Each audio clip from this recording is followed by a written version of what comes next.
just sort of quickly level set on tomorrow's breaking and entering live show appearance, right? Sure, We will right. be operating within this sort of temporally constrained performance window, right? So just sort of Oh, make sure that, absolutely. yeah, And yeah, if I go could ahead. zoom out here from a And that's on to run a show where you've been piping in Marvin Chow. Yeah, yeah, we got Marvin. What's up? Yeah, it's yeah. You know, talking Gemini AI. They're doing some stuff around the March Madness college basketball in Gemini. So we pre-recorded that yesterday. Yeah. Speaking of Marvin, was there any link below? Just a note in your Gemini on Ghosts. No link. Cool. No link. Then we'll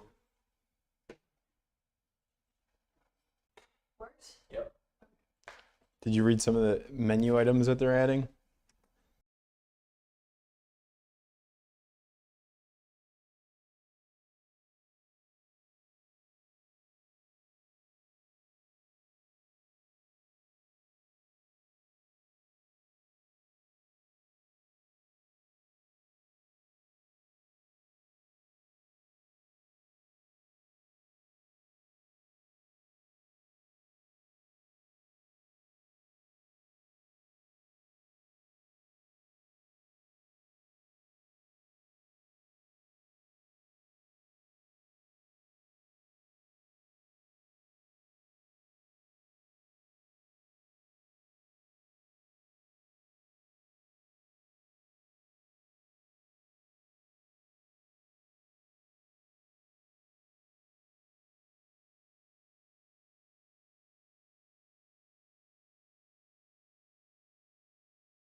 It's about that time.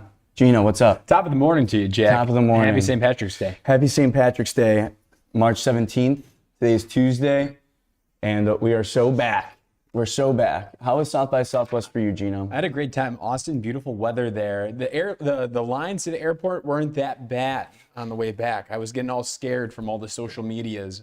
I know. You know what's the easiest way to get impressions right now is just post a video of a long line at an airport. Absolutely. And that's an auto. That's an auto milli.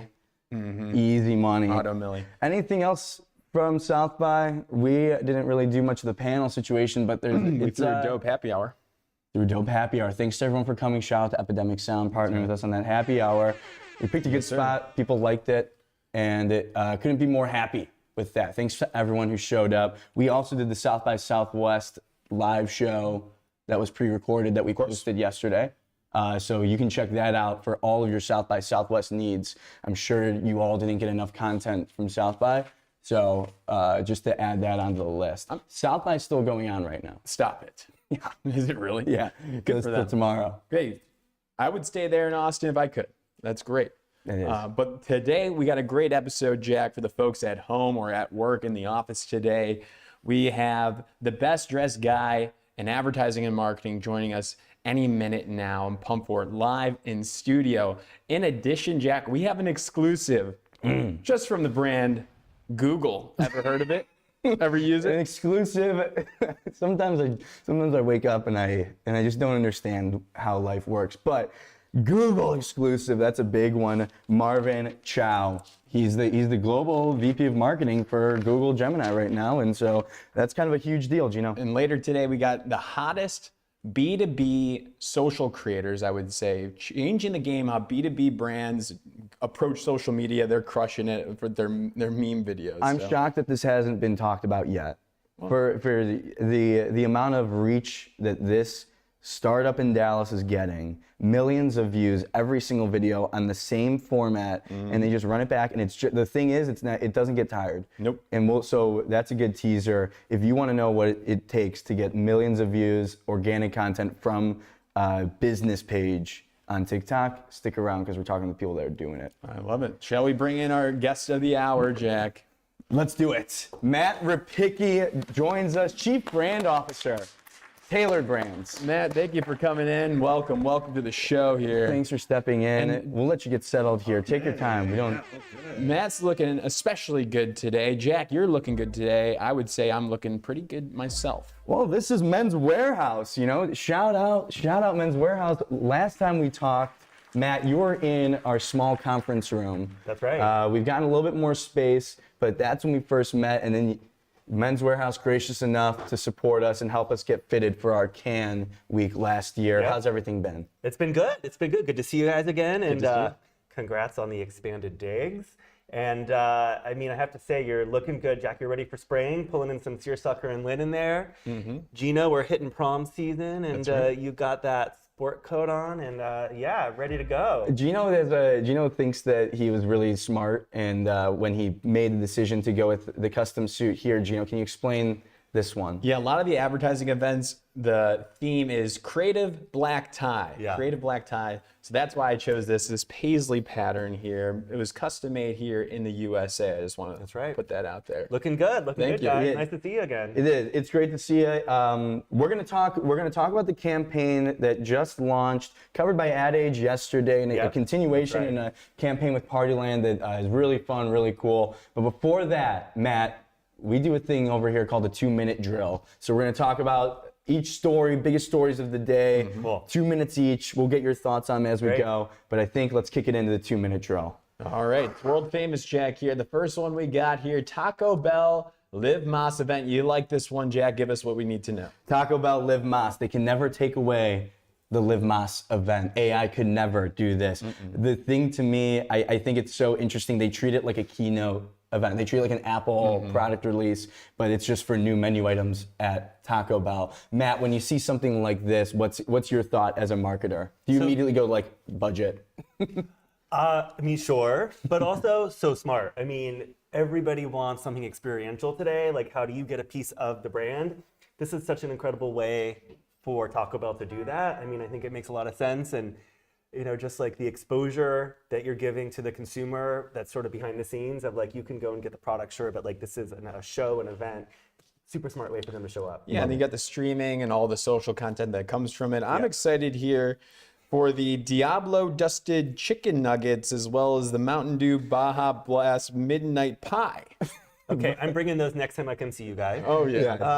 But yeah, no, I think it's a really interesting way, like long form content. People just want to consume as much as they can about brands beyond the actual product now. So good for them. And think about the UGC, the user-generated content that comes from that. Everyone that's there, it's just you're creating an environment that is just ready for short form clipping and content. You get someone like Benson Boone, you get some celebrities with some cultural Vince cachet. Staples was the host as well. That's a good move there. And I also want to throw out, they have Baja Blast under eye patches, those things that people are digging. Oh, it's great. It's just interesting. It's gotta be a dream for the brand team there to like come up with these just crazy ideas and know that they're gonna come What's to your life. Taco Bell orders? Real quick, we got 6 seconds. A couple days ago, I got the Crunchwrap Supreme, hot sauce, and then a soft shell taco.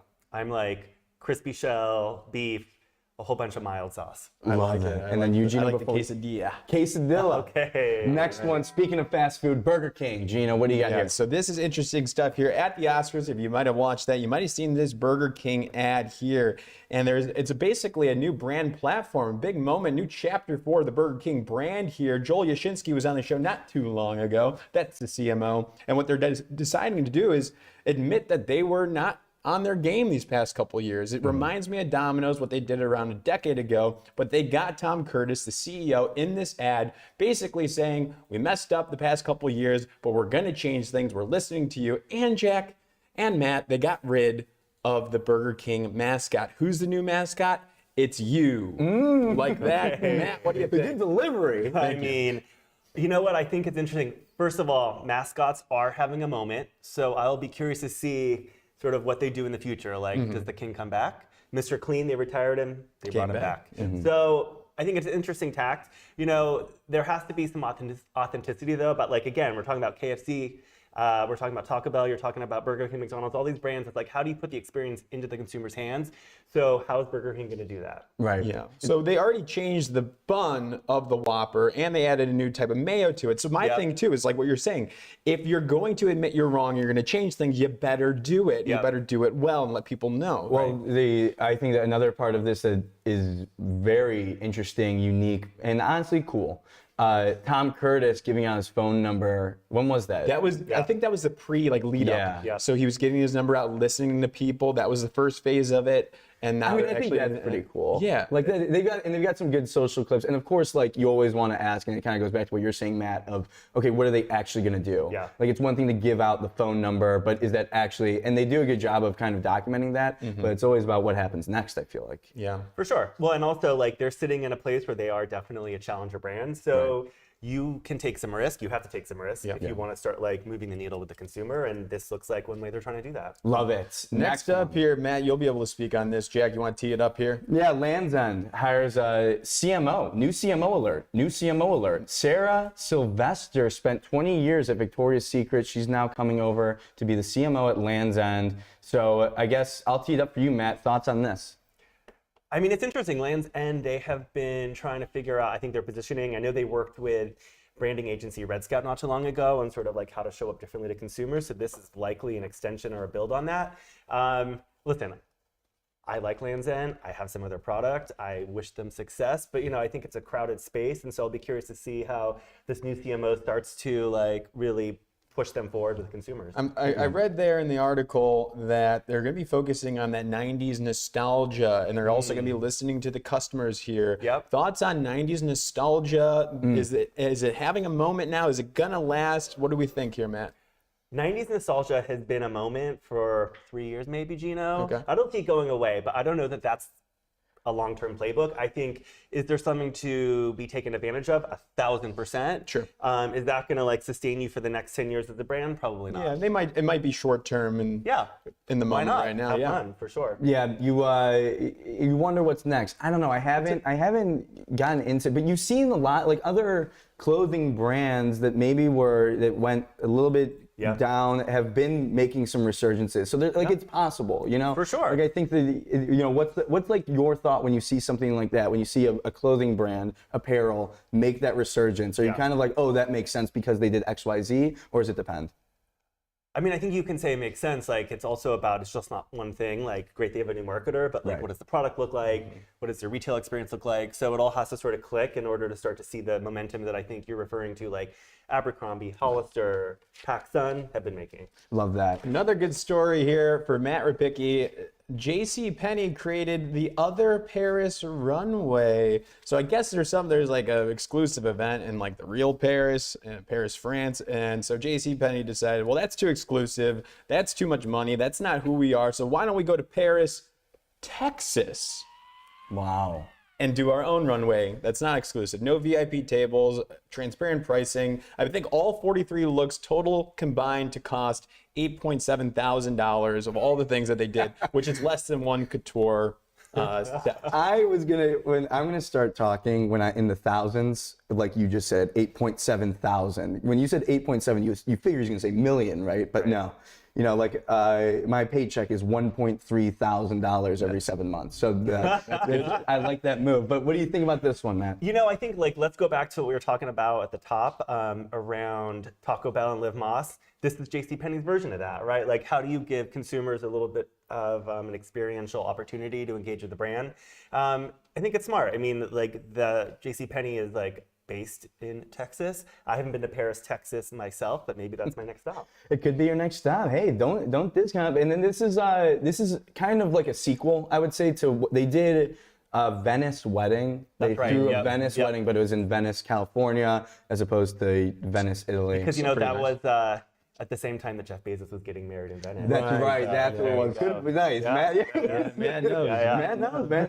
But you see something like this, and I think a lot of times you might see out in the world, marketers might fall into the trap of, okay, that worked for them. Let's duplicate it. Let's go do what they did. How hard is it to resist the idea of doing something that's a copycat, but also taking inspiration from it? I mean, listen, I get inspired by things all the time. Like, my team is getting messages all day long of like, hey, did you see this? Did you see that? But then, of course, you have to interpret it for what makes sense for you and, frankly, for your consumer. And like all of these examples we're talking about, like, what's the consumer insight? Like, what is driving this? Not just like, let's spend money and have fun, but it actually has to resonate. So I think that's the important part. If you want it to work, it has to like be right for your brand. Love that, Matt. And then last one, Geno. This is an interesting one. I think a little trend alert, I would say. What do you got? Yeah, McDonald's, I think in the UK exclusively for the moment, they're launching collectible cards, trading cards. Jack, you grew up with the bubble cards and the Topps trading cards. Man, I'm sure you collected some of those too. We all did. You put them in the bike spoke so it sounds like you have a motor.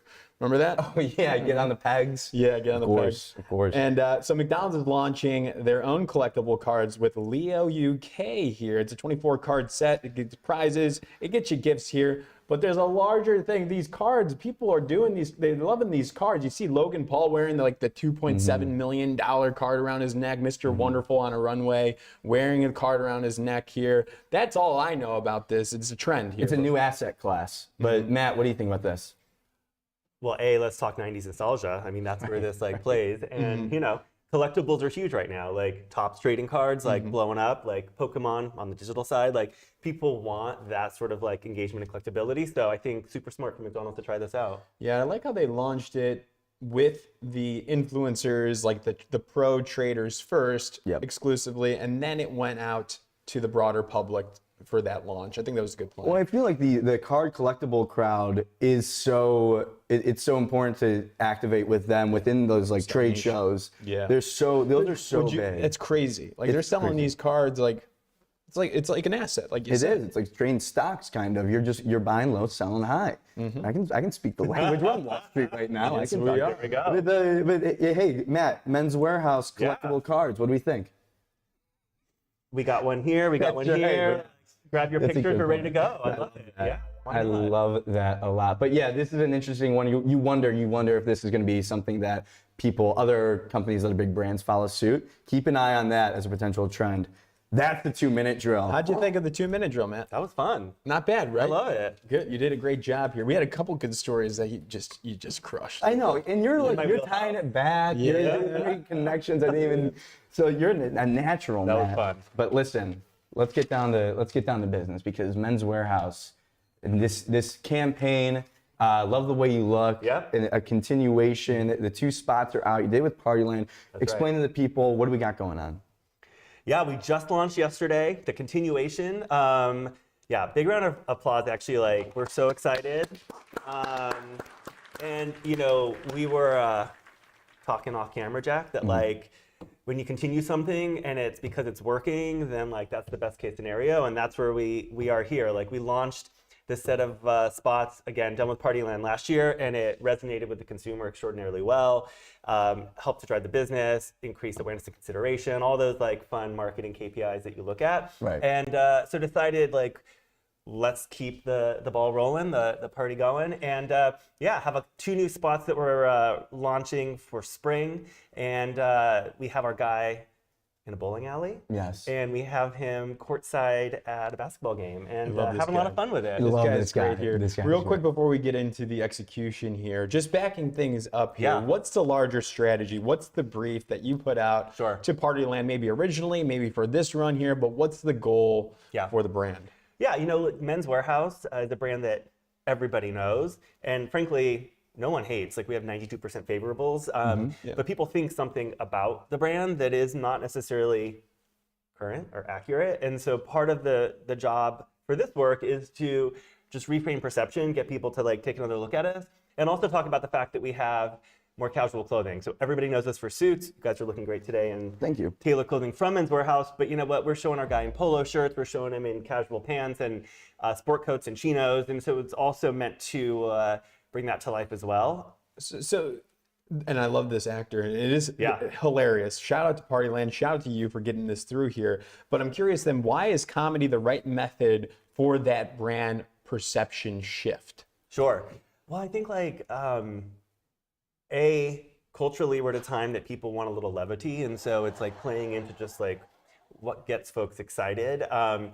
2, listen, like people come to us and they have these really big moments and they don't know what they're doing. And sometimes they're a little nervous, they're dreading it. I think comedy helps just to lighten the mood and not take it so seriously and help them feel more comfortable when they're coming in. That's interesting. They're coming in anxious. Like, Yeah. can you give us an example? Like for me, it would be like Right. if I have an event or Yeah. something here in New York and I realized I didn't have the right outfit for this creative Yeah. black tie thing. I Yeah. might run into there last second. Yeah. So what are some of those other case studies that you've Yeah. seen people coming in anxious? Well, Geno, first of all, what the hell is creative black tie? Right. Like, so You're looking at it. You get that on an invite, and you're like, I don't know what to do next. Yeah. So Right. you come to Men's Wearhouse, and they're going to help you unpack, decode the dress code, figure out how you need to show up and like look good and feel right. But yeah, I mean, it's like you're going to a wedding, you have like just you have a date, you have a big life moment, and listen, like. There's been a general casualization, and so now I think today people don't always know, like, oh shit, what am I gonna wear to like look the part? Oh, that's great. Yeah, because you guys helped me out with this. That's right. It is rather fascinating that you have anxious consumers that come in, and yet you have 92% favorability with Yeah. the brand. So that's got to be, why do you think that gap, or if you're able to like convert that? Because I imagine most people are anxious when they walk into the DMV, but they don't necessarily Have favorability towards That it. experience. Oh, Yeah. Maybe we should take some folks from our stores, bring their DMV, do a training. I mean, honestly, a part of it, Jack, is our service and just the way like our folks are trained to like help with that anxiety, help you figure out what you need, and people walk out much happier. But yeah, I think the favorability just comes from like we are like a brand that folks tend to like. Like again, we're not too serious. We're here to help, and so it makes my job a little bit easier because we don't have to overcome sort of people thinking negatively about it. It's more just like, hey, we want you to turn your head, think differently. Yeah. Think differently. So, and let them know that you have products outside of the suits. Like what are some of the other things that you really want to drive home with this new messaging? Yeah, I think it is and you go watch the ads. You'll see our guy bowling, and he's in Chill Flex, which is the product line we do with Kenneth Cole, and it is temperature regulated. It's amazing. And listen, he has like this big sort of bowling league, and he has some teens who are behind him, taunting him along the way.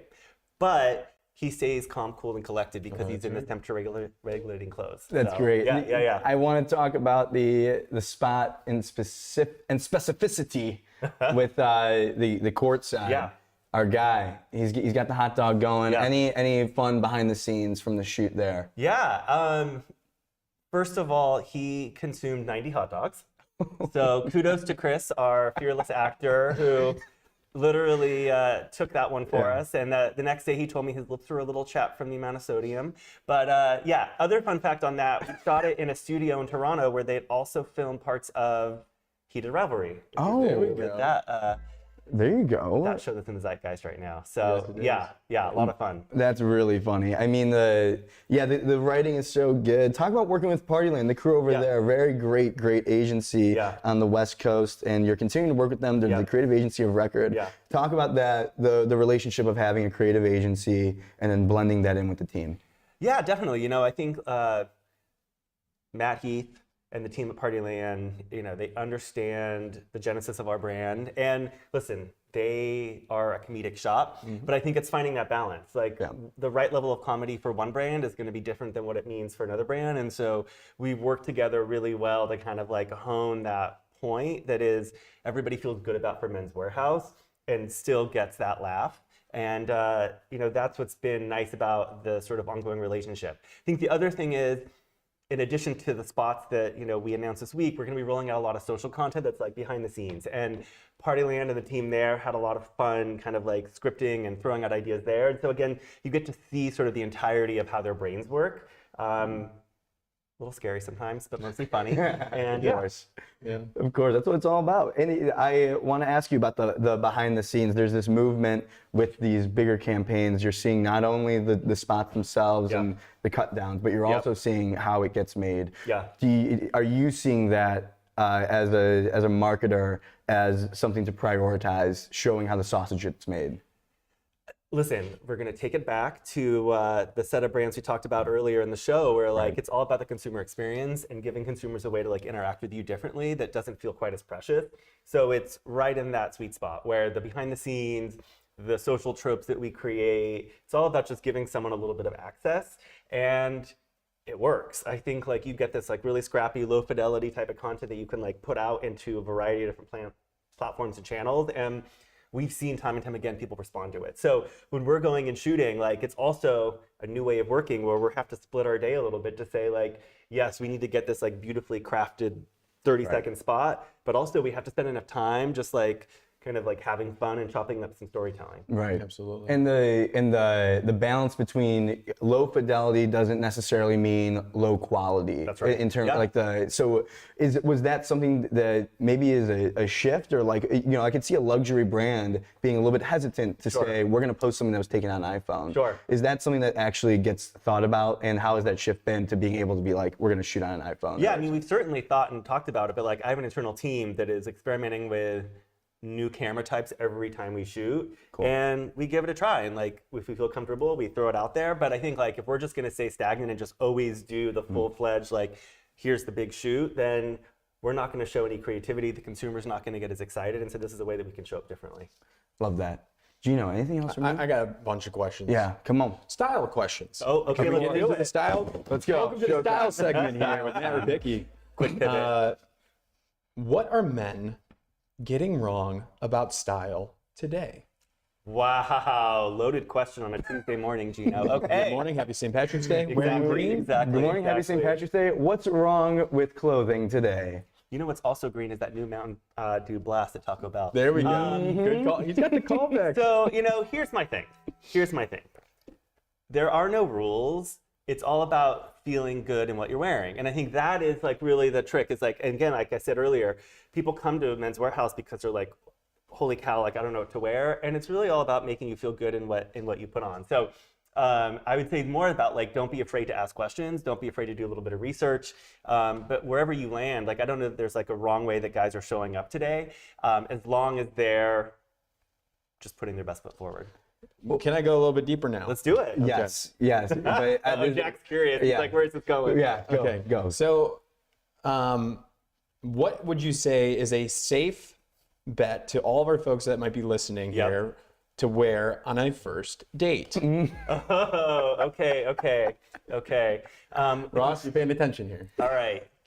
Listen, a few considerations. Where do you live? What's the day? If you're bowling like Chris is in our new spot and he's in a Chill Flex polo, that could be a good option. I always veer towards like something that has a couple of buttons on it. So like make it a polo shirt. Doesn't have to be a long sleeve shirt. Doesn't have to, you don't have to put on a full suit obviously, but show that you took 30 seconds to think about what you're putting on before you walked out the door. And I think that goes a long way. A little bit of effort. Buttons. So your buttons mean effort. Like that. That's a nice touch. I'd say so. I like that. I never thought about that, but it is true. This is why we asked the hard-hitting question. Yeah, the hard-hitting question. I also wanted to know, Matt, is the streak still alive? I believe last time we talked, you said you hadn't worn socks. He's not wearing them now. In forever. Is the streak still alive? It's still alive. I mean, who needs socks? But you know what that is? Personal style choice. Exactly. So, yeah. And that makes you feel good. There we go. I don't feel too good with this green hat on. I'll be honest with you. I don't wear a hat. Circulation? No, I just don't like the way I look in it. I think I kind of like it. What about hats? Remember, you think about like the Pharrell hat. The big hats had such a big moment. Where are we at with headwear? Okay, so Where are we at with headwear? y'all were just in Austin. Right. I'm obsessed right now. Speaking of like trend, Western wear. Yep. So With the suit, like the hat with the suit. 1,000%. I Yeah. just got myself a pair of boots at Boot Barn. Nice. Oh, cool. Talk about brands that are blowing up. I got a hat. So listen, I live in California. Like, where am I going to wear a cowboy hat and boots? But I got it. I'm excited to like give it a try. So I think like hats done again thoughtfully in the right way totally make a statement. I love that, and I'm already drawing the comparisons to a marketing strategy. You think about trying different types of cameras on the shoot, and seeing how it works and just experimenting while also doing the things that work. It's like the 80-20 rule you hear with like creating content. It's like 80% of it should be the things that you know are good, and then you should always spend 20% of the time experimenting, trying out new. Way to bring it back. Always gonna bring it back. We love it. Matt Repicky, thank you so much for joining us on the show. Congrats on the new campaign launch. Everybody go check it out. Good to see you, Jack. Check out Men's Wearhouse. Geno. Thank you, Matt. Wow, such a pleasure. I mean, no socks on. No socks needed. No socks needed for that. Geno, what's next? What do we got next, Ellie? Google. Exciting. Okay, this is the exclusive news. This interview is just for breaking and entering, which we like to hear, Jack. Marvin Chow is our guest today. He's running basically the marketing for their AI division, right? So he's going to be talking about Gemini and how Gemini can actually help you as you're building your March Madness brackets. How so, Jack? Oh, a lot of different ways. We'll talk about it all. I don't want to reveal all of it, but I think it's, Marvin has been at Google for over a decade. So you talk about someone who knows the brand, and when we're talking about AI marketing, it's so interesting to see how these companies are trying to find a way in and relate to the consumer. And so the whole thing here is, how can Gemini help you with your bracket? Build a better bracket with Gemini, and he's got some prompts for you to think about, some ways that he's approaching it. And Jack, you did pretty well on this interview, I must say. This one was pre-recorded, I will say.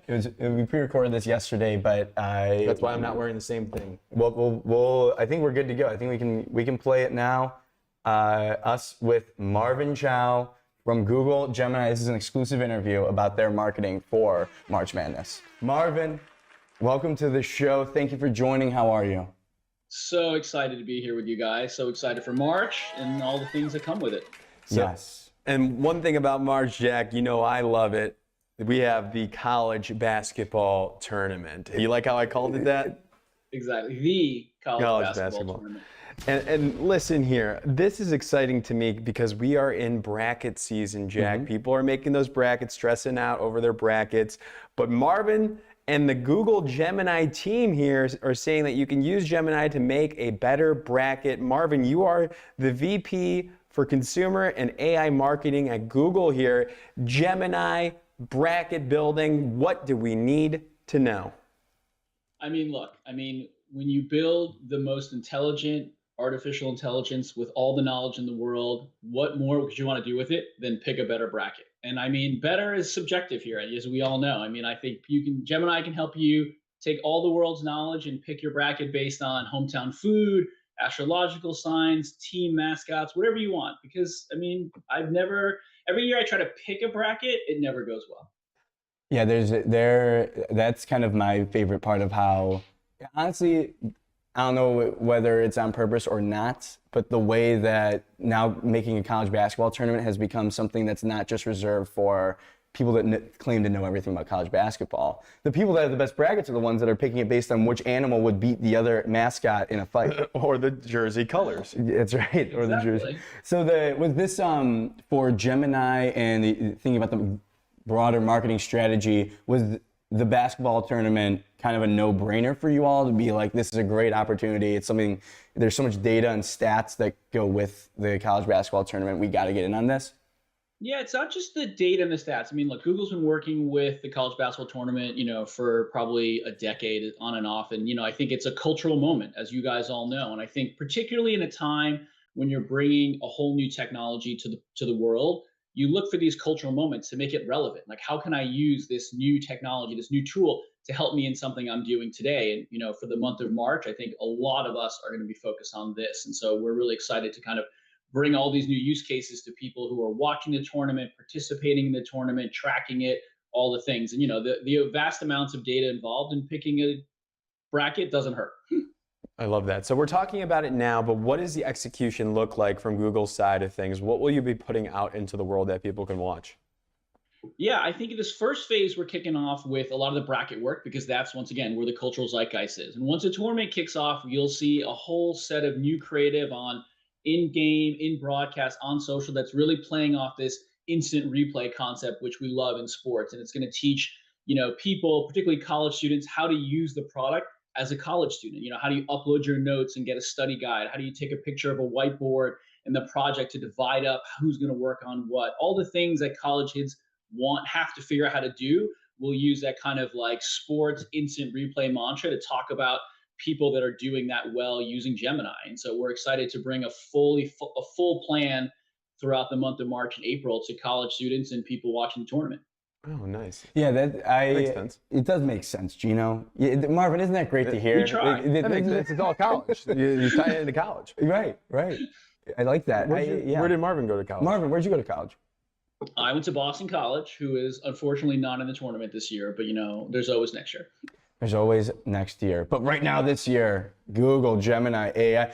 For this, AI marketing is such a hot topic these days, at least when we talk about it. The idea of, because it's such a new cutting edge technology, how do you make it feel human? Is this something that gets talked about within the halls of Google? Because I think Google, one of the great brands of all time, and one of the great brands at making cutting edge technology feel human. So for you, Marvin, I know you've been at Google for a while. It's just, listen, we're going back up to the plate. This is what we do, bread and butter? Or are you thinking about it differently than previous cutting edge technologies? I think it's a great question. I think it's always a little bit dissimilar, because I think, look, people need to be comfortable with the technology when it's new, and they have to figure out, like, why do I care about this? And I think we've seen this from tap to pay to mobile phones, even the internet.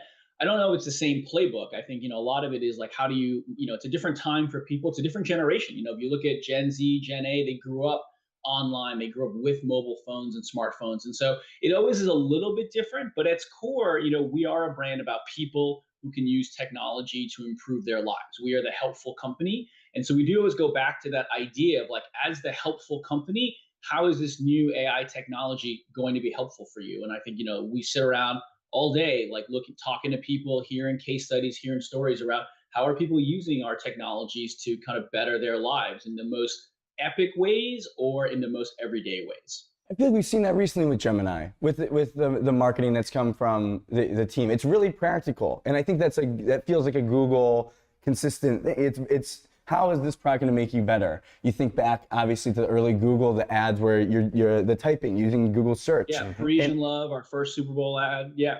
Yeah. So the balancing practicality with, like, I guess, emotion, and like tying those two together, is that a hard thing to balance with marketing specifically for AI?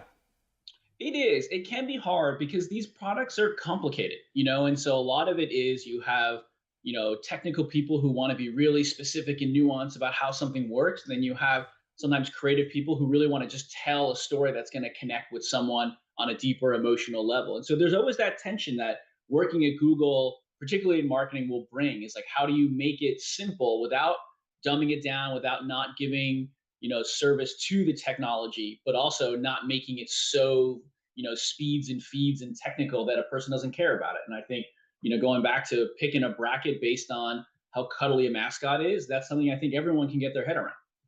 It's fascinating. But it's extremely complicated. Extremely. While you guys were having this thoughtful conversation, I went to Gemini and I looked up who's likely to win the college basketball tournament. And Jack, do you want to take a guess? I'm going to say, well, if I got to tap into Gemini here, I would say Duke. That would be correct. Who's number 2 most likely? Michigan. That's correct. And number 3, Jack? Arizona. And number 4, Jack?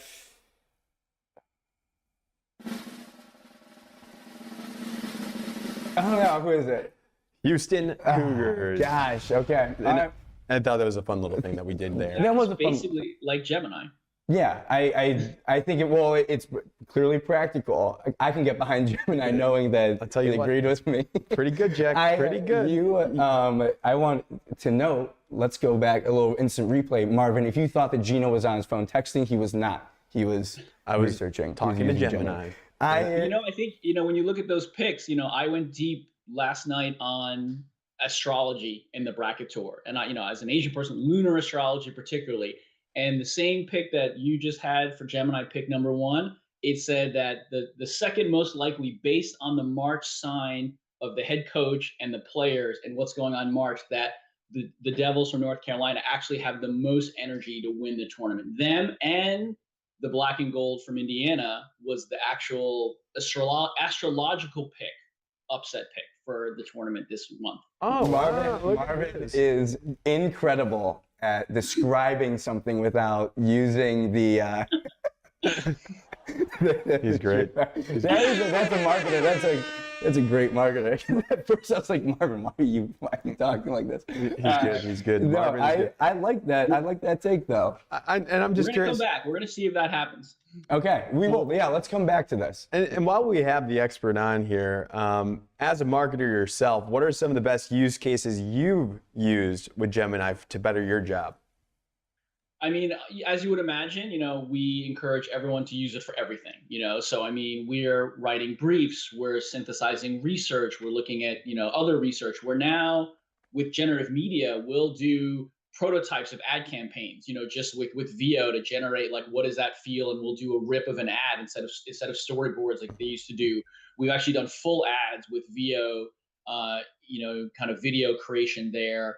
But even for me, like simple things, like if I'm going to ask someone to build like a landing page or a website or an email, like I'll just vibe code it real quick and I'll shoot over what is in my mind of like, hey, this is what I'm looking for. This is the rough structure. We'll shoot it over to them as like kind of a working prototype. And so it's still a lot of things for a lot of different people, but it's definitely the ability to take what's in your mind and now kind of output it in real life for someone to see, and what you think it should be is becoming more and more reality all the way to finished work, basically. And what's one thing that your teams know about Gemini that you just want to scream to the rest of the world, this thing?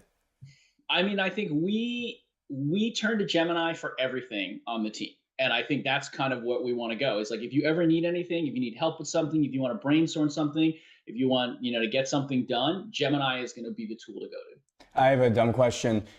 I have this conspiracy theory that if you work at Google or you work at another AI, search engine company, if you work at Google Gemini, I have a belief that you have a superpowered version of Gemini. Confirm or deny, Marvin? I can neither confirm nor deny that we have a superpowered version, but I think that whatever version that we have, you eventually get. Oh, there you go. Okay, good to know. That's a good question, Jack. Thank you so much. Well, I'm excited to be on the lookout for all the work. Where will this be on socials, on TV? Where can we look for this upcoming work, Marvin? My hope is you don't have to look for it. It'll just be there. It'll be on broadcast integrations with the announcers. It'll be spots that air during the game you're watching. Obviously, you're following Google Gemini on all the socials, and you'll see it there, and everywhere else that you kind of are consuming media. I'm excited for that collab post. Yes, I'm excited. Yes. Marvin, thank you so much for the time. It was a pleasure having you with us. Best of luck with the campaign for the tournament in March, and we'll keep an eye out on those predictions. We'll have you back on to see about the astrology. Yeah, we'll see Thanks about a lot, that. Jack. Thanks, Geno. It was a pleasure. Thank you, Marvin. Thanks, Marvin.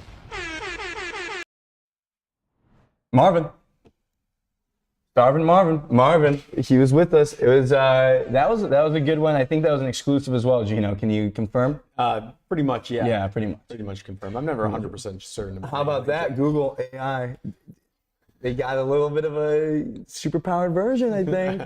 I don't know about that. It's just what I heard. You have a better version than you do, Jack. That's the truth. That's the truth. Marvin was great. That was a cool one. This next one's pretty cool. We're switching gears quite a bit, Geno. Zach Canfield's going to join us any second now. Zach works day-to-day at Goodby Silverstein Partners. Ever heard of it, Jack? I have. And we actually thought Zach Canfield was going to be the next president of Goodby. We have a video of that, the prediction there.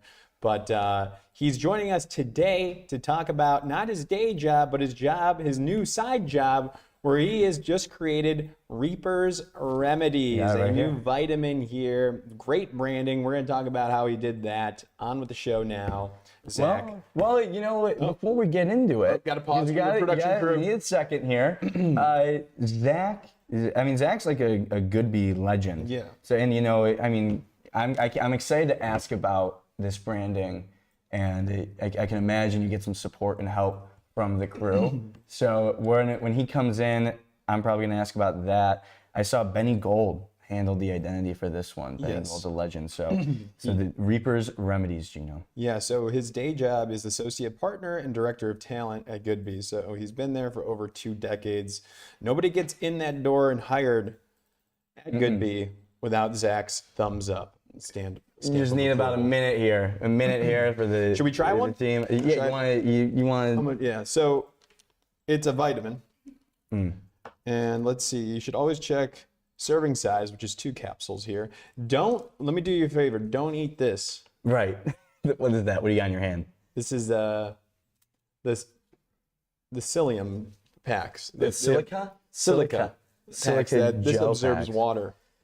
Allegedly. It observes water. Wait, what does it do? It absorbs water so that it doesn't, the moisturization doesn't get in. Yeah, so we're this gonna is do a what little it looks taste like test. here. I'm going to chew it now for you all. Did you chew it? No, I just swallowed it. Oh wow, you went no liquid? You dry heaved?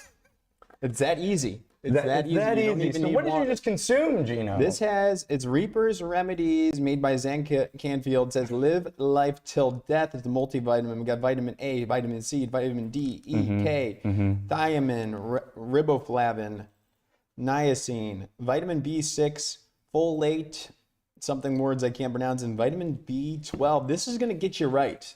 He'll get you right. He'll get you in a good place, I'm sure. Reaper's Remedies, Geno. Not a paid placement, by the way. No, just not a paid placement. This is I want earned. everyone to know that. This is earned. But it's cool. You would see if it was paid if your logo here was on top of the stream here. And what you can actually do is reach out to Jack Westerkamp on LinkedIn if you're interested in sponsoring this show, and he'll get you right. We'll get your logo all over this and all over the clips. Be the presenting sponsor, be a sponsor on the Breaking Entering live show so we can continue to do this. Zach Canfield. Bring him in. Here we go. Zach, welcome to the show. Can you hear us or can we hear you? I can hear you. Yes. Okay, we can hear you as well. Let's go. That was an amazing setup. Thank you, guys. Of course. Thanks for coming. Look at that on. background. He's got it in the background right now. Zach, I know this is years in the making. When you got started on this journey, did you really imagine that you'd ever actually get to the launch day? I mean, it's been a long process. I was naive to think about what the process would be like. Starting a multivitamin is complicated. There's so many rules and regulations. And one of the rules, Geno, is don't chew capsules, man. You got to swallow them with water. Yeah. And it's good to know now. I did swallow it. The chew was a prank. I wanted to see if I could make Jack laugh. And but I didn't need water, so probably people should do it with water because I'm a trained professional. Don't try that at home. Don't try that at home. We'll put the disclaimer in. But Zach, let's talk about it. I mean, wait, can you explain it in your own words? What's kind of the pitch you're going out to market with? Well, I think there's a trend in kind of supplements. Well, first of all, I take a lot of supplements and I don't trust a lot of supplements. So I just thought, I wonder if I can make my own. And by making my own, I would naturally trust it more. But there's like this huge trend in supplements about like never dying and like and not, living forever. And so I really started with the opposite truth, which is you can't escape dying. We're all going to die. And so the point of a supplement should be to die slower.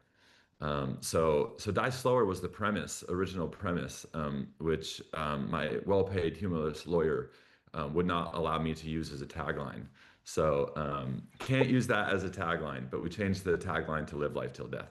Live life till death. That's interesting. That's good. Like, there's the one, what's his name? Brian Johnson, is that his name? The person, he's trying to live forever. Yeah. Yeah. I feel like this is. And Yeah, I mean the goal of supplements or a multivitamin at least is not immortality. It's just to help you die a little bit slower, and you can't avoid death, but maybe you can buy some time. And so the I brand, think the whole living forever thing is just a silly premise. absolutely. Yeah, no, and the branding looks great here. I think I just want to back things up and just kind of learn about like having the confidence to do this. Can you speak to like how working in at an ad agency has helped you launch this brand? I mean, I started at Goodby in 1999 as basically like mailroom level, and slowly worked my way into the creative department, and getting to work with Rich Silverstein, Jeff Goodby, Margaret Johnson, now Sarah Thompson. I mean, they make you understand this stuff like marketing a lot better, and getting to be around them for so many years completely changed my life. And this, we work on people's products all day long for a living. And so part of this for me was a challenge of wanting to make my own product so I could just learn what it's like to build a product from the ground. So no plans right now. I want to quell some. I'm sure people are nervous. Does this mean Zach's leaving Goodby? Definitely not.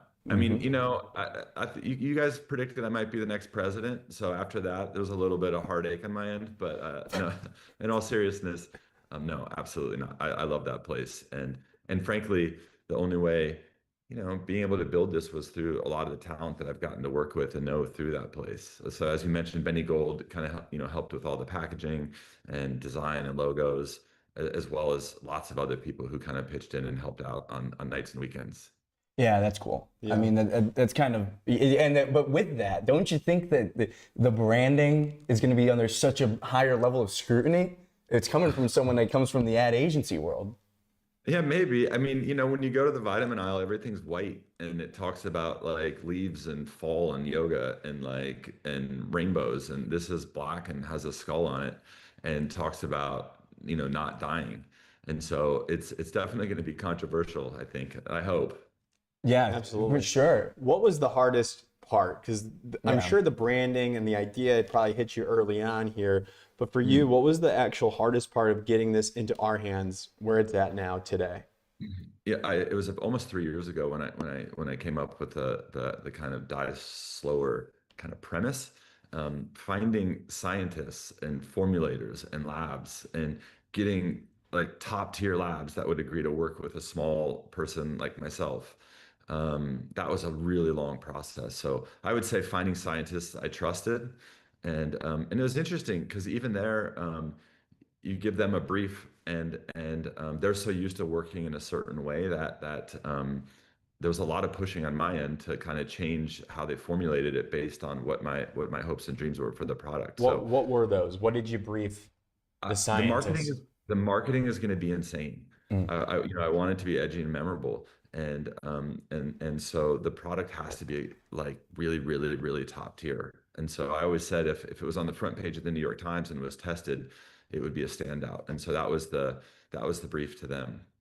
Love that. This whole process. I mean, you said in the beginning, you almost like are a beneficiary of being naive to the whole thing.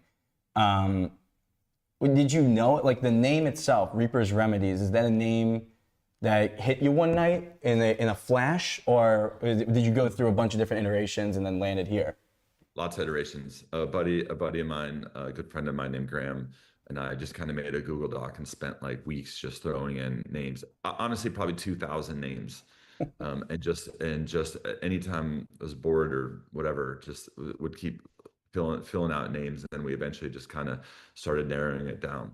And we kind of did that all along. Once we found out we couldn't use Die Slower, then we turned it. We did that with the tagline.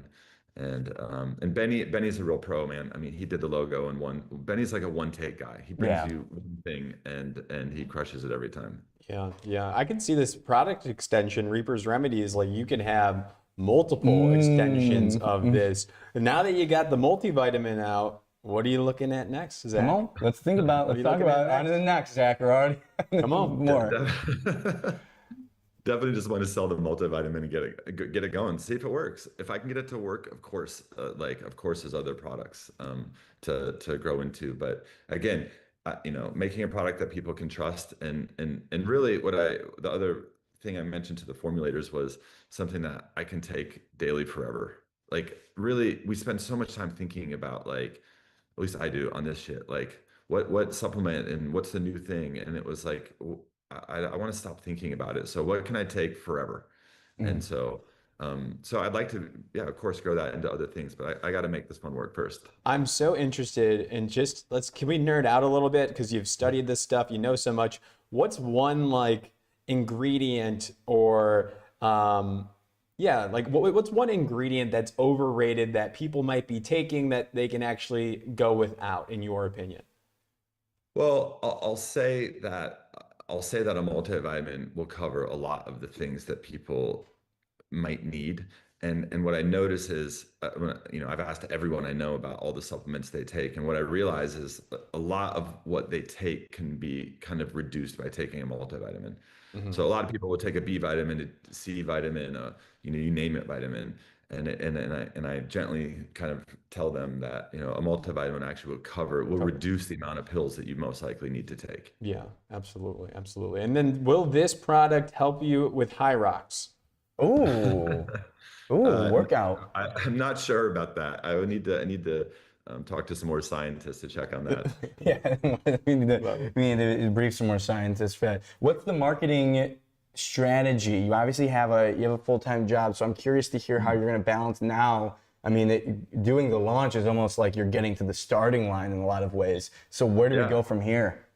Well, I don't have a ton of money to market with. So, building the formulation, the product and all that was definitely an investment. And now it's really small amount of marketing money and word of mouth. And I've got some kind of stunts and different like content to roll out into the near future. Oh, I love that. That's great. I think marketing people should help other marketing people out. Yeah. And check this out. Yeah, send it around. And are people at the Goodby office just peek their head in, just quick give an idea, experiential stunt for it. I feel like people probably aren't able to help themselves, Zach. It's got to be difficult to manage that.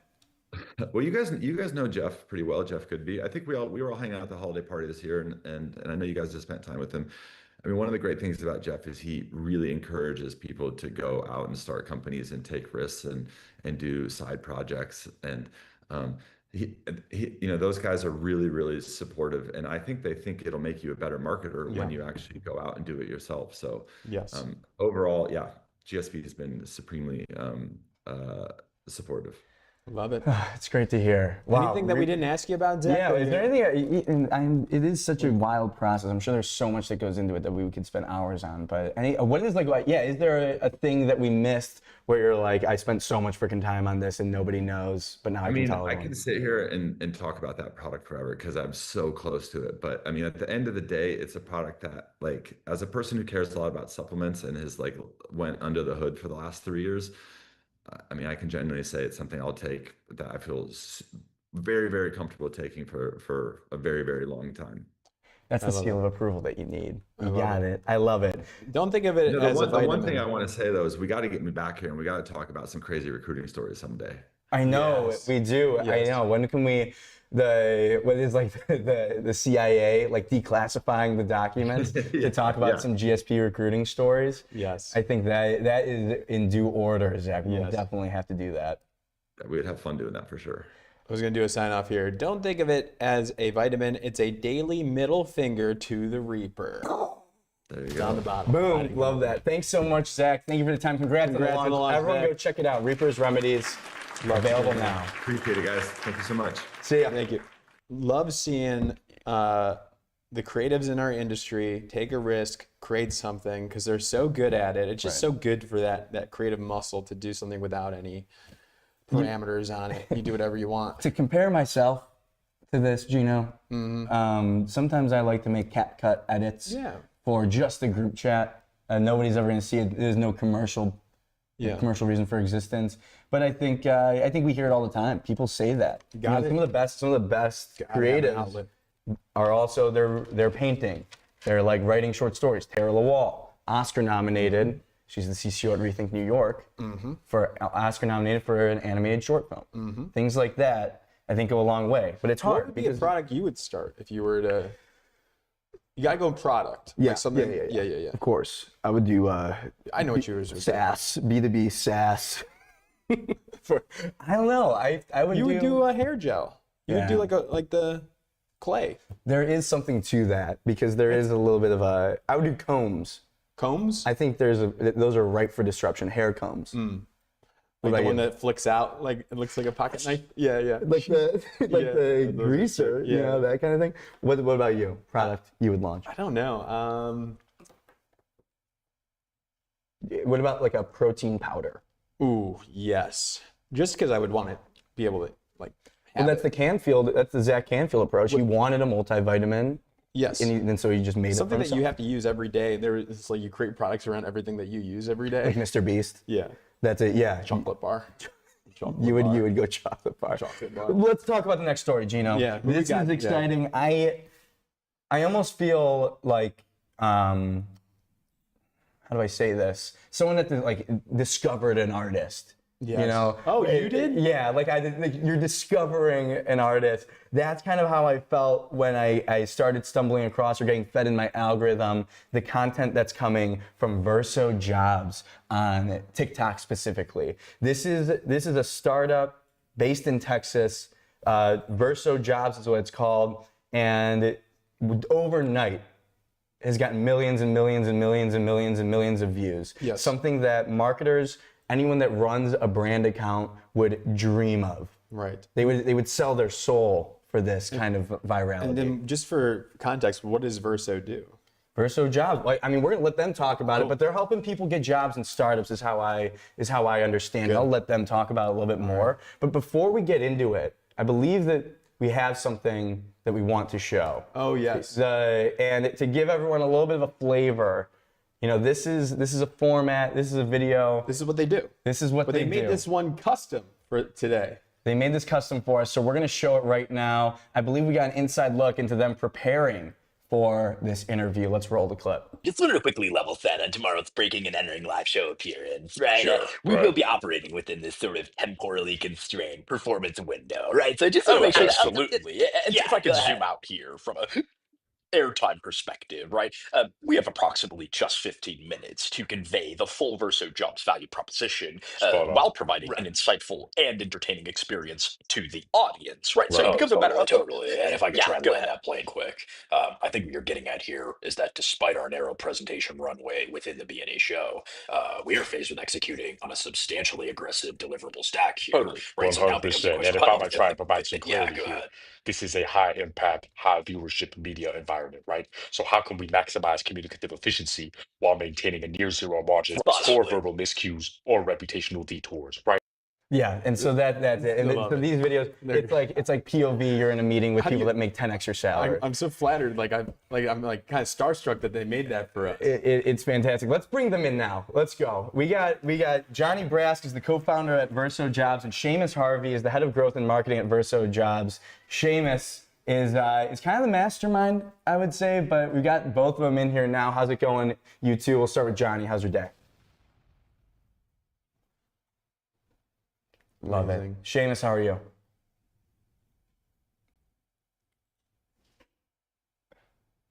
You can kind of hear it a little bit in Yeah. Seamus's voice. You can hear that. He is. What a pleasure. What a pleasure. Gina, So go. should we back things up and talk about Verso and like the starting of the company first, and then we'll get into making these videos and the impact it's had. But first and foremost, when did you start the company? What's the idea behind it? Let's get the context here.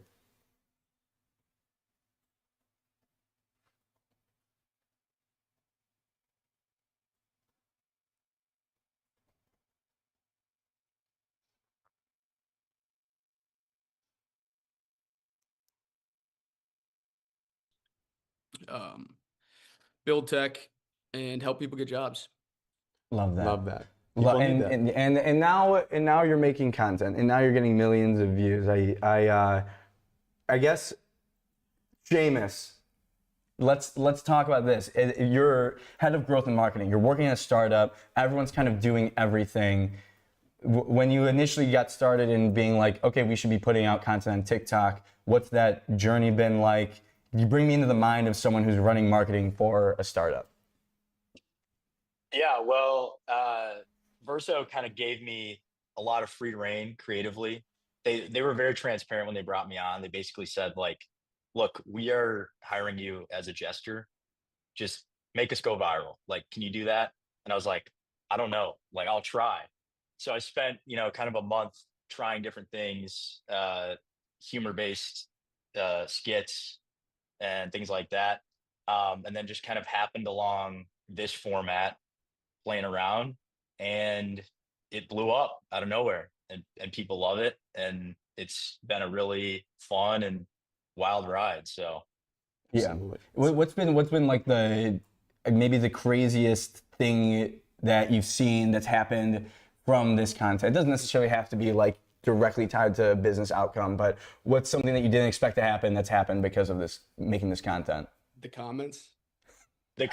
Yeah, I'm still trying to grasp, like, it's crazy just how engaged and how like enthralled our audience is, like, with this content.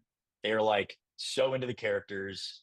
They're like some of the funniest people I've ever seen in my life. Like, they flood the comment section with memes of our characters that like just make me bust out laughing. I live with Johnny, and like he'll tell you there'll be times where he's like upstairs and he just hears me like cackling in the living room. I'm reading comments, just like dying laughing. It's At so first funny. I thought he was like laughing at his own content, and then I'd come down and he'd be like, bro, look at this. And it's like, so they've like inspired a lot too, I think. Or Yeah. they've like caught on to the lore before it's released, like Braxton being Charles's dad. Or sorry, Charles being Braxton's dad. Like, Yeah. These are like, it is Lore. like, there's lore around it. It's a dream. I truly can't stress this enough. There's brand pages that have millions and millions of followers that have such a hard time finding a good format, doing something that makes sense. I think the special sauce with you all is that it's not like a random, there is a bit of strategy behind it. You're not just like going viral just to doing anything to go viral. It's obviously based in the idea of like workplace and working at a company that has, these classic just boomer people, guys, old white guys that don't actually do anything. So can you explain a little bit of the strategy behind that? Because I can kind of piece it together with you all focusing on more on startups, but talk about the behind the scenes of the strategy. Yeah, for sure. And when it started out, there really was not much strategy. But then with seeing like how much people caught on and like how invested they were in the characters, I decided like I need to start building some lore and like some storyline around these guys. And one thing I have learned from like a content perspective, I'm already talking like these guys. I was just gonna say, oh my gosh, from a content perspective, right? No, if you find something that really catches on with people, turn it into a series. Like, give them a reason to keep coming back. That's how you keep engagement. That's how you keep growing your page. That's how you get shares, which really drive virality. So once I decided to keep making this style of content and make it into a series, I started looking at ways like, how can I build kind of a through line to this style of humor, this satire, and make a through line to what we do at Verso. That it's still kind of a gap I'm like trying to bridge a little bit, but if there was a through line, I would say, and there's nothing wrong with working a corporate job at all, But there are a lot of people who work like traditional 9 to 5 corporate jobs who are like deeply unhappy, unfortunately. And our through line is like these people a lot of times would be much more fulfilled in a smaller environment at a startup, building something really bold, audacious that solves like a really cool world problem. So if anything, that's kind of the connection there. Love that. Love that. So I'm curious then, how has it helped you guys, whether personally or with the company? Like, what are some of the results that you guys are seeing from this content? Our sign up channel has been printing. I mean, we're seeing a bunch of new users. I'd say like from a like company acquisition standpoint, I think it's definitely helping us get new clients. Like I think like marketing like this is not super like one-to-one like a cold call is, or like a cold DM or something like that. But I mean, people are definitely seeing it. It's gone out. Like, I personally don't really understand the virality, like it to the standpoint of like how many people it's actually reached is what I mean by that. Like, but yeah, it's definitely helped us. Like, but we're seeing signups like all over the globe right now, which is kind of funny. And we do a little bit of business in the UK. But like we're getting people signing up in like Nigeria and like all over the place, like which is pretty hilarious. Like we're kind of all over the globe with this. That's pretty. It feels like, especially you're running your own startup, you almost have now stumbled into maybe the greatest problem you could ever ask for. But now you have all this attention, and now you're kind of. I appreciate you all being very vulnerable about the fact that you're kind of just, you have to figure it out now. Like, how do we create that funnel? You have like the strongest top of the funnel. And I've seen the videos when you do kind of like more of a Verso jobs plug. And I feel like it plays well because you're just like owning the fact that you kind of are self-aware of it. But talk about now, I guess, Seamus, building that funnel in where it goes next now that you have so much attention. Yeah, so the storyline I'm kind of building out is going to tie in directly with Verso.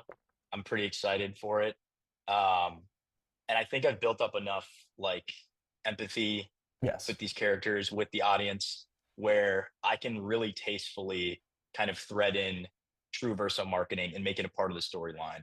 So that's kind of my main objective right now, and then just also kind of diversifying the type of content we put out so we can give people a more frequent reminder that like, hey, we put out these funny skits and memes, but we are actually a company and we're solving a really important problem. So that's kind of where my head's at right now directionally with this whole thing. So kind of like what I've learned like from this conversation, the process of going viral, if you will, was experiment. You find something that works, you lock it in, and you make it into a series, and you figure out the strategy along the way. Did I summarize that accurately? Is there anything else that you guys would like to add to that? 100%. Like that's exactly what I'm doing. So yeah. We hired Seamus like what, a month and a half ago about Seamus. Wow. Seamus and I go way back, by the way. I love that you called him an artist because I called him an artist like 2 weeks ago. He didn't like that very much, but I think he actually is like a serious genius. But the strategy was like we hired him, we flew him down to Texas that night. We had a shed that I was living in for a little bit, and Seamus was kind of struggling to get traction at first, but it was 2 weeks in, but we put him in a shed and we just said like, go be funny, and he recorded himself in the shed and he came out with gold. And that is like, I didn't read anything. I just like hired Moss. But yeah, Moss is put him in the shed. He's a legend. Put him in the shed. Get him in the shed. Don't come out until you go viral. I like that. It's Seamus, did you, before everything started taking off, for someone who is, you're stepping in, you obviously everyone's very transparent communicating, but not getting traction immediately. Did you start getting put on the hot seat? Not really.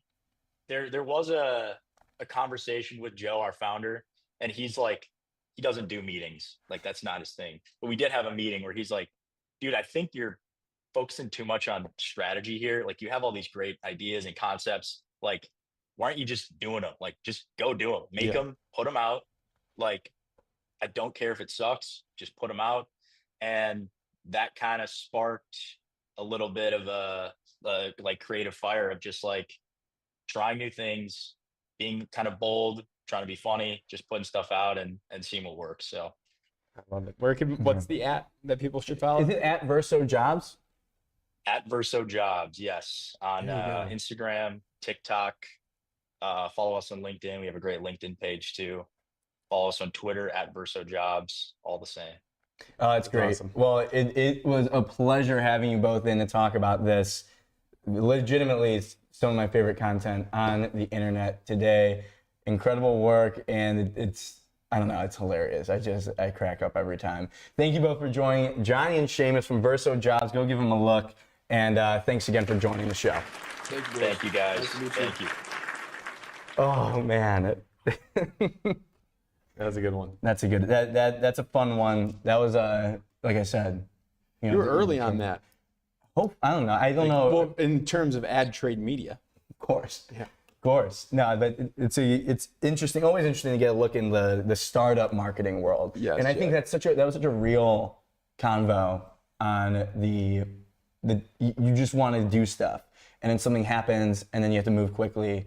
You have to kind of go with your gut instinct. So enjoy talking with those folks. But what's next, Geno? Is that Natalie in there? Oh, yeah. Okay, here we go. So, hello. We are going to welcome here Natalie Wills, who is the SVP of Marketing and Creative at Expedia Group, to talk about a brand that you know and love, Hotels.com. They're doing something a little bit different now. They changed things up here. They worked with Mischief and No Fixed Address. We're going to talk about the new platform, the new campaigns, and some adjustments the brand has made with Natalie herself. Natalie, welcome to the show. Have a show on the same day we're launching our brand platform. I mean, it's like worked so perfectly. Listen, it's what the scheduling is all about. You do it on St. Patrick's Day too. Any insight into that, Natalie? Next time we're going to get you some red hats. I know that's not playing into St. Patrick's Day, but we're going to give you some Hotels.com red hats. I would love to wear the red hat. Well, let's back things up. Let's talk about how this all started here. What did you brief the folks at Mischief? I don't know how long ago it was. I'm sure it was a while ago. What did you brief them? What was in that ask? Well, to be honest, I think the guys at Mischief would probably have said they would like more time because it was like pretty fast and furious in terms of the speed. But I'm not sure if you guys are aware, but last year we embarked on the first journey of like relaunching Hotels.com, like behind a platform of like just being really like radically simple. And we introduced this really cute little mascot called Bellboy, who is our savvy little hotel expert. And that has done wonders for us in terms of building our brand awareness in all the right ways. But really what we briefed Mischief on was, please come back to us with a brand platform that is like rooted in just simplicity. We just want it to be super simple because customers of today, they don't want the fluff. They just want to know exactly what a product can give them. And, it just needs to be easy. One of the key things that always stands out in my mind is I remember going to one of the consumer groups and one of the guys in the consumer group said, oh my gosh, like it just always feels like all of you online travel platforms are just like homework. Like we have to do so much work to like understand what you give us. And I was like, wow, that's so key to our strategy. So yeah, we basically rooted Mischief in a creative brief that was all around simplicity, and now we're going to talk about what they came up with. Yes, we are. So when you saw the ideas pitched to you, maybe there's a couple here. When did you know you had the right framework, the right platform? Talk about that moment when you were like, yes, this is it. So to be honest, I have to say that like in the beginning when the work was presented to me, I was a bit like, oh my God, how am I going to present this to my superiors? I'm not sure if I can go into a review and present a slide with a catfish on, which is not like a catfish, which looks like a cat mixed with a fish. You have to see the ads for that to make any sense whatsoever. But I was sort of thinking, it was actually like, I was like, oh my goodness, I was so stressed about it. But what I have to say is like creativity, as you guys know, is always a risk. And when we challenge ourselves and our teams to think differently, that's the only time you can get the best work. So I have to like give massive props to my team and Mischief for pushing this work through, because I think it's really brave and bold. And when I first saw it, I was like, oh, but now I absolutely love it. And I think it's going to be super disruptive, and it's really brave. So yeah, I think the main thing that resonated, so if you guys think, what do you think of when you think of hotels.com? I think of Hopefully. hotels. I think of hotels. Exactly. Hotel. That's my quick answer. That's a good answer. Yeah, I'm not exactly. much of an So intellectual, but it's yes. not, I mean, you don't have to be a rocket scientist. That's exactly what it stands for. Hotel And so website. yeah, it's basically that is the creative platform. It's basically hotels.com is exactly what it sounds like. So that's why the platform is around the idea of it's all in the name, because we're so lucky that our name is literally so literal in all the best ways. It tells consumers exactly what we are on the tin. And the idea that came from Mischief was super cute in terms of there are many things in life that aren't what they sound like, but hotels.com is exactly what it sounds like. We are a hotels site, and we give you guys simplicity, the best rewards, the best deals, and flexibility. So that's why I'm talking about strange things like catfish and chicken fingers, because those things are not what they sound like. That's Are we able to pull it up, Ross? Some of these visuals here of the literal translations of these things. Yeah, and I mean, this is, to me, you see something like this, it's like you're communicating a simple message in a very interesting way. So Natalie, the thought around that in your career, what's been something that's resonated as like a lesson when you want to communicate something but do it in an interesting way? How do you not go too overboard or not have it miss the point? Yeah, I think the key to everything is simplicity, and each brand that I've ever worked on has always really struggled to find that simplicity, because I think as marketeers we try and like jam pack so many things into creative, and I think the strongest creative ideas are something that the consumer gets like straight away. You don't even you shouldn't have to over explain. You shouldn't have to build in messaging. If somebody can't tell you what the creative idea is about in like one sentence, it's not a good creative idea. So, and it is really difficult to get there, because often I think people maybe aren't brave enough to press play on the simple ideas, or maybe there's too many other messages that are important. But I think if you can land on something that is as clear as this, you are, like racing to the front. Yeah, 100%. I have a little history lesson for you, Geno. Please enlighten me, Jack. I was just watching the chicken finger on the screen. That's good stuff. I think this is so interesting because of the fact that it's the domain name is like the most valuable piece of a domain for this entire industry. Hotels.com purchased in 2001 for $11 million. By this crew, by the founders, obviously. It used to be, it was like a call-in, a toll service. Right now, you'd have to call and they would help you with concierge service, getting a hotel. And then, of course, in the Y2K, the turn of the century, people going online, they bought it for $11 million. At the time, people were like, this is crazy. Mm-hmm. You're spending this much money just on a domain name. But Natalie, talk about where we're at now. $27.8 billion empire is what this website says. I obviously can't confirm nor deny those figures. But Natalie, $11 million then to now billions and billions of dollars worth. Sounds like it was a good buy. Yeah, I mean, definitely. And I think it's only going to get bigger and better. I think that one clear thing that stood out for hotels.com is like the brand is super proud to be hotels.com. I think in all of the other online travel agents, everybody's trying to tap on everything. You can buy everything here. And I think the key thing with hotels.com is it's just literally super simple. If you want to get the best hotels at the best price and earn rewards, come to hotels.com. So I think that very thankful for whoever went and bought that incredible domain, because it's obviously like unlocked such an incredible creative positioning for us today. I mean, yeah, how much would that domain be worth? Imagine selling that domain. Couldn't touch that, Jack. You can't touch it. I'll put in the first bid for $25. Take it or leave it, Natalie. I'll definitely not take that. But good answer, I think Natalie. I'll probably be fired. But Okay, that was And then it. was there adjustment to the logo as well? Was Yeah. I correct in that assumption there?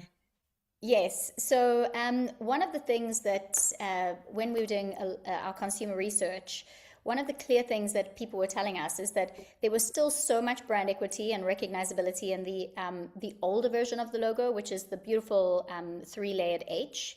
And everybody resonated with that so well. And so it was confusing as to why it was changed. So I always think it's really, really important to bring things back. If you feel that you've perhaps made a mistake, that bring them back. And we haven't just brought the H back, we've brought it back in a much more modernized look and feel. And we worked with the team at Buck, and they've done an incredible job of just giving us a beautiful updated visual identity, which is everything from like rich colors to icons to various different versions of bellboy, bellmojis, obviously our beautiful new logo. So this is much more than just a campaign launch. This is really like a full launch of a new way of being for hotels.com. So it's very exciting. How are you feeling? Yeah, how do you feel about it? I mean, let's check in with you, Natalie. How are we feeling right now? I mean, I'm feeling great. I think my team is exhausted, so they are all going to be having a well-deserved spa break after this, I'm sure. They've all worked so hard. But I'm feeling great. It's just been, we've had so many months of, internal planning and, not much, not much sleep, but it's been so great because across all three brands, not only hotels.com, we've done a huge piece of work to really reposition and launch these brands. And so today is such a great effort from the entire team, not just marketing, but product. Like it's huge. And it's just so nice to have like work out in the wild finally that we can talk about and we can show people. So yeah, it's a really like great day, but I'm sure after this week, everyone's going to pass out and take a couple of moments to relax. Love that. Well, very well deserved. Natalie, thank you so much for coming in to the Thunderdome and joining us to talk about the latest campaign, hotels.com. And do some research, everyone, on that domain name. Try to find the next hotels.com domain name. Thank you so much, Natalie. Thank you, Natalie. Thanks, guys. Happy St. Patty's Day. Happy St. Patty's Day. Yes. Nicely done. You do a Thunderdome on that? I did a Thunderdome on that one. New feature. I think, yeah. Look at that. Oh. Electrified. It's electrifying. What do we have next, Jack? Next up, Mother. You love Mother. Mother, they are the belle of the ball these days in the ad agency world, and for good reason. They work with Uber, and they've got a special campaign that is timely with St. Patrick's Day, Geno. We had to do it today. We had to do it today. It's all about Irish exiting and this actress that's hot right now in the market. Let's bring on the creative. Unless we're getting a pause from... We're getting a pause. Ellie, can you give us a little bit of a cultural insight into this ad, if you could? Yeah, can you hear me? Is this fine? No. Do you want to? You can speak loudly. We can relay, or you can step in. Yeah, step in. Yeah. Step on in. Ellie, Cam. Ellie, it's Ellie time. Everyone's favorite. Okay. Maura Higgins is a Love Island icon. She was season 5 of Love Island UK, which is like going down in history as one of the most iconic Love Island seasons ever. And she now does all of like the social stuff for Love Island USA, which is a huge cultural moment. She was just on Traders US, had like a massive season finale. She's winning. She's super hot. She's fabulous. And she's like an Irish icon. So Yeah, there you go. I mean, that was perfect. Yeah, well done. Thank you, Ellie. Always a pleasure. We didn't Ellie. know that. So Ellie is just the beast. we needed that. Okay. Good. Okay. Right. Let's bring in, I think this is still working. Let's bring in Zach Roif. He's the group creative director at Mother to talk about this work. Zach, how's it going? Guys, I'm deeply sorry that Maura Higgins couldn't be here today. I regrettably am taking her place. She texted me 10 minutes ago. She was like, can you do me a favor? I'm doing great. Love the hats. I'm wearing my one green piece of attire today as well. I'm doing great. Yeah, excited to be here. You look great. You're feeling great here. Let's talk about the ad itself here. What brief did you get from the team over at Uber? I know this one was brought to life rather quickly too. Ooh. So, Zach, Or it was a quick one. This was a quick one for sure. They basically told us, it's kind of like, how do you make Uber important and how do you drive cultural relevance? I think brands get this all the time, right? Brands will have like, how do we tie in to a cultural moment? And I think for Uber, Uber has a very unique, distinct kind of thing where it can take you to things, but it also can take you from things. So I think a lot of work and a lot of the stuff that was really, that we've seen in the past is like, let's get people out to St. Patty's Day. So for us, I think that brief where it was like, how does Uber kind of come into play here for St. Patty's Day? We really looked at that and we got excited about like leaving St. Patty's Day. And I think the older I get, and also as a recent father, I am more and more excited to leave events at various parts of the evening. And I think so for us and for Uber to be able to embrace a infamous cultural tradition of Irish exiting, it felt super true to the brand. This is really only something Uber could have done. So for us, we were super excited about that. I saw if you don't Irish exit like in your entire life, it's like 4 years you're wasting saying goodbye over the course of an entire life. So it's really just saving time. Yeah, that's maybe Zach, maybe a consideration for the next.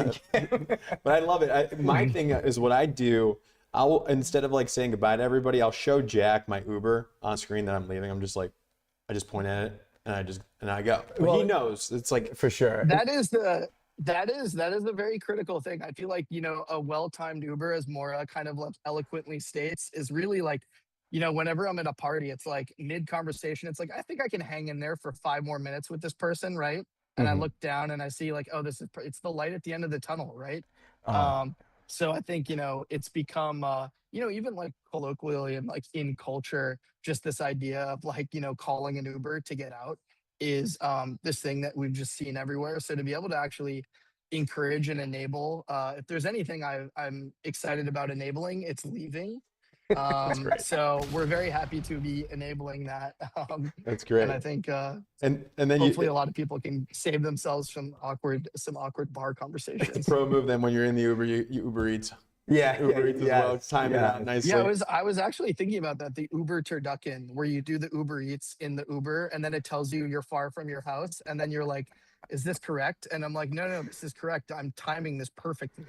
Totally. This is absolutely intentional. I know. Hey, Uber, you have no idea how capable I am of this scheduling. There's got to be an algorithm thing where they can actually like map it out, like how far away you are. What if the Uber picked you up and brought you in with the drive-through, and you guys went through the drive-through together and then home? We're just ripping now, Zach. Sorry. Yeah, you know how we do. No worries at all. No worries at all. So the execution itself, then, with all this context, all the insight that you have here, what did you end up with?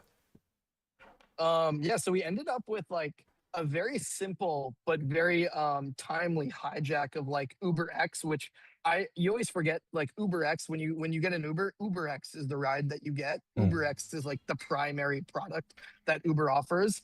And when I first saw this idea, I was just like, this is the most perfect, like, you have Irish exit, you have UberX. This is the perfect kind of, copywriter's dream of the name of the idea perfectly syncing up with the product. And I think, it really came to life just in a sense of like, sometimes the name sells the idea. I think the name and the product just having such a precise kind of overlap was a really unique and exciting thing for us. And I think from there, it just became like, how do we basically egg on America on the most debaucherous, am I saying that correctly? The most debaucherous evening in America, one of the most debaucherous evenings in America, and just give the very radical message. Just like, get out of there, guys. Go home. Yeah, go and home. I think and it's like, it's a very empowering thing. And I feel like some people have shame on it, and some people and we're here to erase that shame. We're here to, like I said, enable. And I think from there, we were really excited to partner with Maura. I think Maura is just like, I've described this as like, obviously she's the perfect for us. Like, she's Irish, and also you can't get mad at her for doing anything.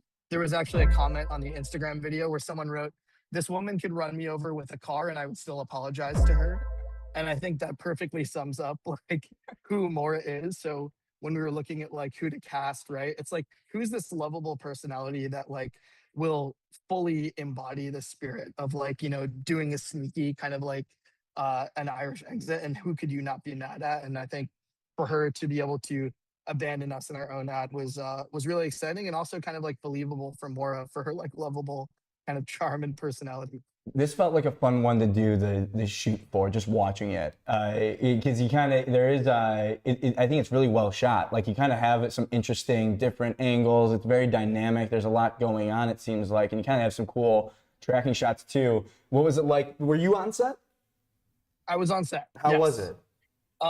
It was great. It was really great. I think the one thing that a lot of people might not realize when they see a lot of ads and there's a lot of camera trickery, let the record show Maura Higgins was in a bath for 4 hours straight. And, to do that as talent, I mean, that takes a lot out of anyone. I don't think I would be in a bath 4 hours leisurely, just for my own, for, watching a couple episodes. But she was in there for 4 hours with a few breaks, but super fun to work with.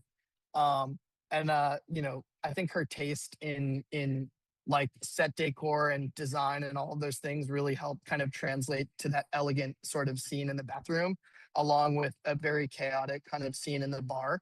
And I think, the stark difference of like, the music and the setting, we wanted that to feel like as very clear, like straight from the rip, that like these are two different places, and like weaving that story together between the two.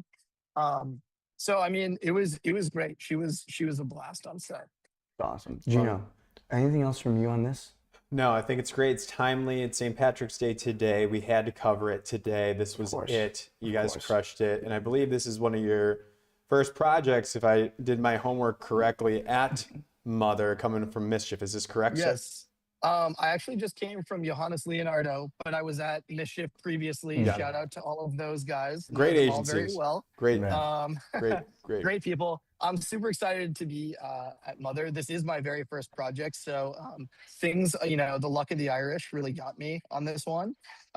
Huge shout out to the team. I mean, this was fast and furious. This was fast, and this was too fast, too furious. The shoot was, I think, one of our mother on the account at Mother. All the account folks are called mothers, which I love. She just posted her LinkedIn post, and I believe her post was the timeline of this project, of like when we awarded to when we shipped.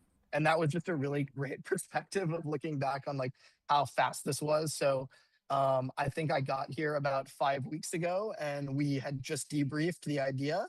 And then we just, boom, 5 weeks later, it's out in the world. So obviously the Mother team has been absolutely legendary on this one. Everyone here has been great. I think coming over from Johannes Leonardo, I was working on a lot of the craft brands, had some fun, did the Weenie 500, and now I'm really excited to be here, starting off on an amazing Irish foot. Just the fact that like this crew kind of pulled this off. I had a lot of messages when I posted this to my chat, to my LinkedIn and to my Instagram, just like, how is this possible? Didn't you just go there? And I think that is the power of this team here. So shout out to everybody working on Uber here. It's been a really fun one. The clients have been absolutely amazing. I mean, the benefit of having a tight timeline is everybody has to move fast and make quick decisions. And we got to a great place, and I'm super proud of the work. And I hope everybody else is as excited about it as we are. Love it, Jack. Well done. Amazing stuff. Congratulations to you, the rest of the team, everyone at Mother for pulling this one off, and the Uber side as well. I think, yeah, it's a great one. So I think that's all we got for you, Zach. Anything before you go? Anything? Yeah, I actually just gotta take a call real quick, so I'll be right back. Oh, okay. Here we go. I think we just got Irish goodbye. I knew he was going to do something. I knew it. I just figured. Oh, that's good stuff. Just Irish goodbye. How do you feel getting Irish goodbye? I don't mind it all. I almost have a bit of. I think that I was going to mention this. The Irish goodbye, I think, has gotten more and more positive sentiment in culture. I think people respect it more than they did. I think you got to let like one person know, like, hey, I'm dipping. and that person isn't going to make a big deal out of it and then communicates that to other people too. Yeah, because I think it's like you have to alert somebody, or everybody's got shared locations too. Yeah. It's like our buddy Frank. The one other thing I would say about that too is I think Irish exiting is also a good way to, you want to make sure that the party stays intact. Yes. You want to make sure like the gathering, the group that's together, you don't want to be the domino that's like, oh, are we all leaving now? Is it over? So you don't want to do that. Yeah, because you could be at your friend's like birthday party, and then you leave, and then everybody leaves the birthday party. Yeah, exactly. You don't want to make that person feel sad. I don't know if the producer mic works. I would love to discuss everyone's prior weekend plans from St. Patrick's Day from the whole crew. I think we're getting the mic situated here. Prior? I think they do. Is there a celebration this weekend as well? Is there before and after week? That's a good question. I think we can ask the crew because this crew. They are culturally savvy. Ellie, this past weekend you were with us, so I guess you were at South by you know Southwest. what I did this weekend. Yes, we were partying. We were partying it up at South by Southwest. Do people go out in New York City on tonight? Surely people are out in green tonight. I mean, the Irish are out. It's Tuesday. It's basically the weekend. Well, you're Irish. That's right. McCarran. So you hitting the town? Is the Pope Catholic? There it is. Nice. How was Ross? You were here in New York City. Ross, how was your weekend? Welcome to the post show, everyone. My weekend was good. Laid low this weekend, watched Moonrise Kingdom, enjoyed myself, back in the home territory. And the home being in New York. In New York. Bushwick. In Bushwick. You watched the Oscars? I did. Any surprises there? Did you call all the picks? I think there was a general surprise. Marty Supreme won nothing, but I'm glad about that because it's overhyped as hell, and it was just kind of a mid movie. Okay. Did you watch? I didn't watch Sinners. I need to get on that. Okay. Ellie has watched it. Ellie, can you give us a lowdown? Is it as good as advertised? I think what Sinners did better than Marty Supreme was they actually didn't overhype themselves. The marketing was almost understated in a way that I think people appreciated it. Interesting. Especially the voting is done by it's done by the Academy. The nerds. It's not done by like the general public. public. By the public. Yeah. Yeah, I guess maybe there's a little bit of you think there might be a trade-off of since Marty Supreme went so hard on the marketing to get people to go watch it. Yeah, I mean Marty Supreme crushed in the box office. It got a ton of. So it's like the Super Clio versus the ad meter. Right, it's like the popular vote would be Marty Supreme, but the ad I nerds have would. Something to add. Go ahead. Something I'm really excited about with Sinners is just the recognition of the horror category. I think that's really exciting and not normal. That's not a normal thing. The Academy very rarely recognizes a horror movie, especially for Best Picture. Was it scary? I mean, it wasn't scary in an Exorcist way. It was intense. Is it like Get Out? Get Out? Yeah, sure. In a way where you're suspense, you're nervous. Suspense thriller. There's a little bit of gore going on. I mean, it's vampires. Oh, wow. But then it also has this really powerful and moving music thing that kind of guides you through the whole story. Hans Zimmer.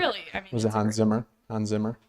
No, I'm pretty sure it wasn't Hans Zimmer. I'm pretty sure that's the guy that does Star Wars. Ludwig Göransson. Göransson. Well, that's cool. Yeah, that was talking Oscars. Anything else? Anything else you want to add, Ellie, before we head into the rest of the day and into the live stream tomorrow at 11 a.m. Eastern time on LinkedIn, X, and YouTube? Yeah, keep an eye out for some more Oscars content coming out of this weekend.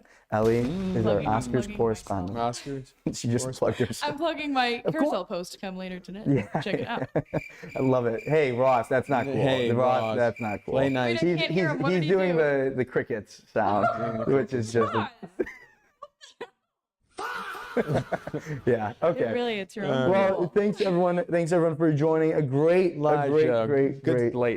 slate today. Tomorrow we have very big guests from very recognizable brands and very influential marketers. So that's all I'll say about that. It's going to be big time. Thanks everyone for tuning in. Enjoy the rest of your day. Enjoy St. Patrick's Day. We'll see you tomorrow at 11 a.m. Eastern.